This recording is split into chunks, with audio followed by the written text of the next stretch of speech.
భీమిలి నియోజకవర్గం వైఎస్ఆర్సీపీ పత్రికా సమావేశం రానున్న రోజుల్లో కార్యకర్తలకే పెద్దపీట. మా కార్యకర్తలను వేధిస్తే ఎక్కడ దాక్కున్నా వదిలిపెట్టాం. భీమిలి అసెంబ్లీ నియోజకవర్గం ఎండాడ విశాఖ వైఎస్ఆర్సీపీ పార్టీ కార్యాలయంలో డిజిటల్ పోస్టర్ను ఆవిష్కరించిన భీమిలి అసెంబ్లీ నియోజకవర్గ ఇన్ఛార్జి చిన్న శ్రేణు. ఈ ప్రభుత్వం ఇచ్చిన హామీలు గాని అమలు పరచలేక, ఈ ప్రభుత్వంలో ఏదైతే వారు ఎన్నికల ముందు చెప్పిన సంక్షేమ అభివృద్ధి కార్యక్రమాలు చేయలేక, లేదు వారు చేస్తున్న అవినీతి కార్యక్రమాల్ని, వారు అమలు పరచినటువంటి హామీల్ని, ఈ రాష్ట్రంలో జరుగుతున్న వైఎస్ఆర్ పార్టీ కార్యకర్తల మీద, వైఎస్ఆర్ పార్టీ నాయకుల మీద జరుగుతున్న దాడులు కానీ, లేదు వైఎస్ఆర్ పార్టీ కార్యకర్తల తాలూకు ఆస్తులు ధ్వంసం చేయడం అనుకోండి, లేదు వైఎస్ఆర్ పార్టీ ముఖ్య నాయకుల మీద అక్రమమైన కేసులు బనాయించడం కానీ, ఇవన్నీ చూస్తూ ప్రజల్లో ఒక సోషల్ మీడియా ద్వారా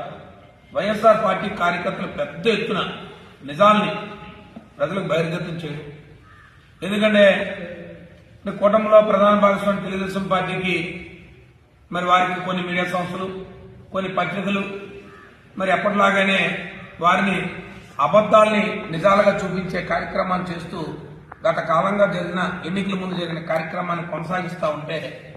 దాన్ని వైఎస్ఆర్ పార్టీ ముఖ్యంగా సోషల్ మీడియా కార్యకర్తలు ఎదుర్కొంటూ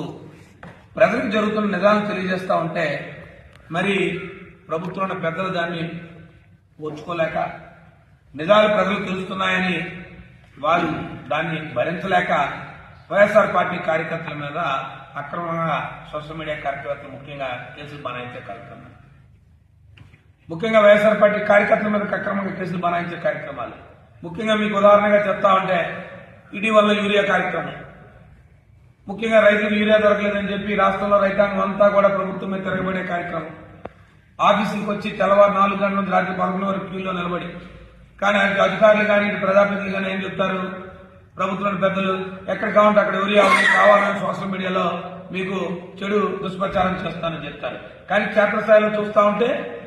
వారు కొన్ని అనుకూల మీడియాలో ఏం చెప్తారు, లేదు లేదు కావాల్సిన యూరియా ఉంది, కేంద్రం నుంచి వస్తుంది, రాష్ట్రం దారిలో ఉంది, ఇంక విమానంలో వస్తుంది, లేదా షిప్ లో వస్తుంది, ట్రైన్లో వస్తుంది, ఇలా రకరకాలైన మభ్య పెట్టే మార్గాలు రైతాంగాన్ని చేస్తూ ఉంటారు. రైతులు ఒక పక్క ఆందోళన చేస్తూ ఉంటే ఆ విషయాన్ని ప్రభుత్వం తెలియజేస్తే ప్రభుత్వంలోని పెద్దలు దాన్ని తీసుకోలేక, నిజాలను భరించలేక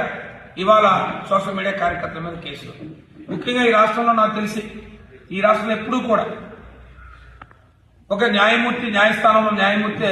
స్వయంగా వారే ఒక జరిగిన కేసు మీద, అక్రమమైన పోలీసులు పెట్టిన కేసు మీద, సోషల్ మీడియా యాక్టివిస్ట్ మీద పెట్టిన గంజాయి కేసుని సిబిఐకి రెఫర్ చేసిన దాఖలాలు నాకు తెలిసినంత వరకు ఈ రాష్ట్రంలో ఎప్పుడు కూడా ఈ దేశంలో ఉందా లేదని చెప్పలేను, కానీ ఈ రాష్ట్రంలో ఆట పరిస్థితి ఎప్పుడూ లేదు. ఎవరైనా ఒక సిబిఐ కేసు కావాలనుకుంటే దానికి సంబంధించిన బాధితులు కానీ, లేదా దానికి సంబంధించిన పక్షాన్ని కానీ, లేదా దానికి సంబంధించిన పార్టీలు కానీ వారు వచ్చి కోరుతా ఉంటారు, మాకు ఈ రాష్ట్రంలో ఉన్న పోలీసు మీద